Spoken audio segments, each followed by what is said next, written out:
اعوذ باللہ من الشیطان الرجیم، بسم اللہ الرحمن الرحیم، الحمدللہ رب العالمین وصلی اللہ علی سیدنا محمد وآلہ الطیبین الطاہرین۔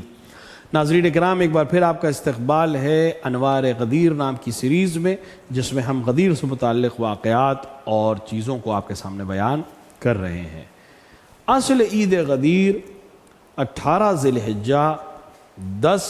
ہجری میں واقع ہوئی، جس دن پیغمبر اکرم صلی اللہ علیہ وآلہ نے حج الوداع سے لوٹتے وقت امیر المؤمنین علی بن ابی طالب علیہ السلام کی خلافت بلا فصل اور ولایت کا اعلان کرتے ہوئے فرمایا، من کنت مولاہ فعلی مولاہ یا من کنت مولاہ فہذا علی مولاہ، یعنی جس کا میں مولا ہوں اس کے یہ علی بھی مولا ہیں، اور جس طرح پیغمبر کی ولایت ضروری ہے اسی طرح امیر المؤمنین علیہ السلام کی ولایت بھی ضروری اور فرض ہے۔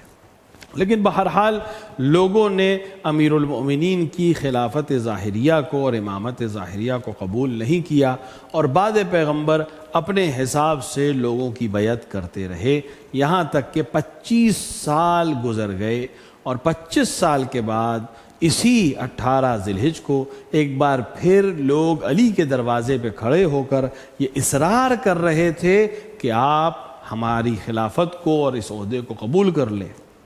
یہ ایسا نہیں ہے کہ لوگ اپنے شوق سے اور ذوق سے علی کے دروازے پہ آئے تھے، بلکہ تاریخ کو اگر ہم غور سے دیکھیں تو پہلی خلافت کا دور فتنے کا دور کہلایا اور جلدی سے گزر گیا، دوسری خلافت طولانی ہوئی لیکن بہرحال خلیفہ کو قتل کر دیا گیا، اور تیسری خلافت کے دور میں آخر میں آ کر اتنے حالات خراب ہوئے کہ خلیفہ کے گھر میں گھس کر اس کو قتل کیا گیا۔ اب یہ خلافت کوئی پھول کا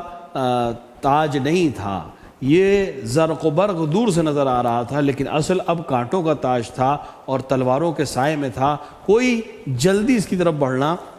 نہیں چاہ رہا تھا، اور اس وقت ڈرتے ہوئے لوگ کس کی پناہ میں آئے؟ علی ابن ابی طالب علیہ السلام کی پناہ میں آئے، اور یہ شاید مقدور الہی تھا، تقدیر الہی تھا کہ عین اسی دن جس دن 25 سال پہلے امیر المؤمنین کی ولایت کا اعلان کیا گیا تھا اور لوگوں نے بعد رسول اس ولایت کا انکار کر دیا اور علی کو تنہا چھوڑ دیا، امیر المؤمنین کے باغ کے دروازے پہ 25 سال بعد دوبارہ اسی دن لوگ جمع ہوئے اور امیر المؤمنین کے ہاتھ پر بیعت پر اصرار کیا۔ لہٰذا عید غدیر امیر المؤمنین کی ولایت کے اعلان کا بھی دن ہے، اور امیر المؤمنین علیہ السلام کی خلافت ظاہریہ کا بھی دن ہے،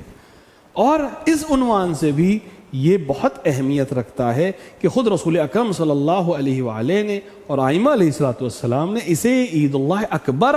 کا لقب دیا ہے، یعنی اللہ کی سب سے بڑی عید ہے۔ مسلمان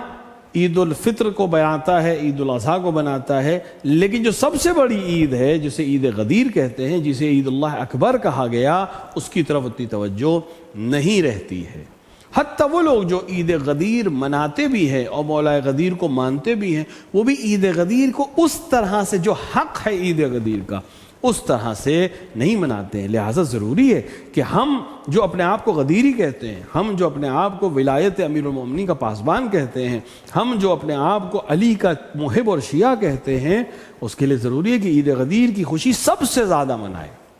جس طرح عید میں کپڑے بنائے جاتے ہیں اور بچوں کو تحفے دیے جاتے ہیں، عیدی دی جاتی ہے، اسی طرح ہمیں کوشش کرنی چاہیے کہ اس سے بہتر نہ صحیح تو کم سے کم اسی حد تک اعمال عید کو انجام دیں۔ عید کے دن کی طرح عید غدیر کے دن نماز ہے، اسی طرح اہتمام کریں، جیسے ہم عید الفطر اور عید الاضحیٰ کی نماز کا اہتمام کرتے ہیں، ویسے ہی عید غدیر کی نماز کا ہم اہتمام کریں۔ بچوں کو عیدی دیں، اچھے کپڑے پہنیں، نیا لباس پہنیں، لوگوں کو کھانا کھلائیں۔ روایت میں ہے کہ جو انسان عید غدیر کے دن کسی ایک کو کھانا کھلائے گویا اس نے تمام انبیاء اور اولیاء کو کھانا کھلایا ہے۔ لہٰذا ہمارے لیے ضروری ہے کہ ہم اعمال کو دیکھیں، جو ہم کر سکتے ہیں بہترین طریقے سے کریں۔ ایک بار اپنے آپ کو تولیں ہم کہ ہم عید الفطر کو کس طرح منا رہے ہیں، عید الاضحیٰ کو کس طرح منا رہے ہیں، اور اہل بیت اور خدا کے نزدیک جو سب سے بڑی عید ہے اسے ہم کیسے منا رہے ہیں۔ یہ اگر اس سے بہتر نہیں بنا رہے ہیں تو اس سے کم نہیں ہونی چاہیے۔ لہٰذا اعمال کو دیکھیں، غسل مستحب ہے، نماز ہے عید کی، روزہ مستحب ہے اس میں، اور اسی کے طرح اطعام کرنا، کھانا کھلانا،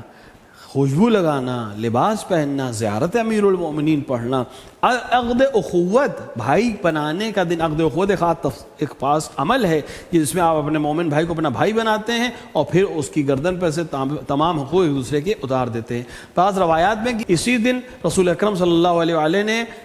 اصحاب کے درمیان عقد اخوت بھائی کا عقد پڑھا تھا اور امیر المومنین کو اپنا بھائی بنایا تھا۔ یہی وہ دن ہے کہ جس دن آتش نمرود خاموش ہوئی تھی جناب ابراہیم کے لیے۔ یہی وہ دن ہے جس دن جناب موسیٰ نے یوشع بن نون کو اپنا وصی قرار دیا تھا۔ یہی وہ دن ہے جس دن جناب سلیمان نے آصف بن برقیہ کو اپنا وصی اور ولی قرار دیا تھا۔ بہت اہم دن ہے، لہٰذا اس دن کی اہمیت کو سمجھتے ہوئے اس کے بارے میں ہمیں اہتمام کرنا چاہیے اور لوگوں کو لگنا چاہیے کہ آج کچھ خاص ہے۔ جیسے پوری دنیا میں حتی غیر مسلم کو سمجھ میں آیا تھا کہ آج عید ہے، تو ہمیں کچھ ایسا کرنا ضروری ہے کہ لوگ متوجہ ہوں کہ آج کچھ خاص ہے، اور اس کا فائدہ یہ ہوگا کہ جب لوگ پوچھیں گے کہ آج کیا خاص بات ہے تو ہم ولایت علی کا پیغام دنیا تک پہنچائیں گے، کیونکہ رسول اکرم صلی اللہ علیہ وآلہ نے جب خطبہ غدیر پڑھا تھا تو یہ اعلان بھی ساتھ میں کیا تھا کہ جس تک یہ بات پہنچ رہی ہے اس پر فرض ہے کہ وہ دوسرے تک پہنچائے، اور یہ بات تا روز قیامت یہ سلسلہ جاری رہنا چاہیے۔ ولایت علی دنیا تک پہنچانا ہم سب کی ذمہ داری ہے، خصوصاً عید غدیر کے دن، کہ ہم اس کو اس طرح سے اہتمام کے ساتھ منائیں کہ لوگ متوجہ ہوں اس دن کی اہمیت کی طرف۔ لہٰذا بارگاہ خداوندی میں ہم اسی دن کے وسیلے سے دست دعا ہیں کہ خدایا بحق امیر المومنین، بحق عید غدیر ہمیں توفیق عطا فرما کہ ہم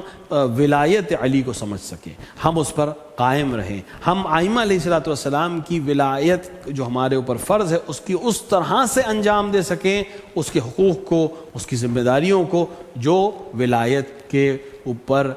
حق ہمارا ہے، یعنی ہماری گردنوں پر جو ولایت کا حق ہے، جو ائمہ کا حق ہے، ہم اس کو ادا کر سکیں، خصوصاً اس غیبت کے دور میں جو ہماری ذمہ داری ہے ہم اس کو صحیح سے ادا کر سکیں۔ ہمارے علماء و اعلام کا سایہ ہمارے سروں پر محفوظ رکھ اور ہمیں توفیق عطا فرما کہ ہم اپنے امام کی نصرت کر سکیں۔ خدایا تجھے عید غدیر کی عظمتوں کا واسطہ ہمارے امام کے ظہور میں تعجیل فرما اور اندر ظہور اپنے امام کو پہچاننے اور ان کی نصرت کرنے کی توفیق عطا فرما۔ وصلی اللہ علی سیدنا محمد وآلہ الطیبین الطاہرین۔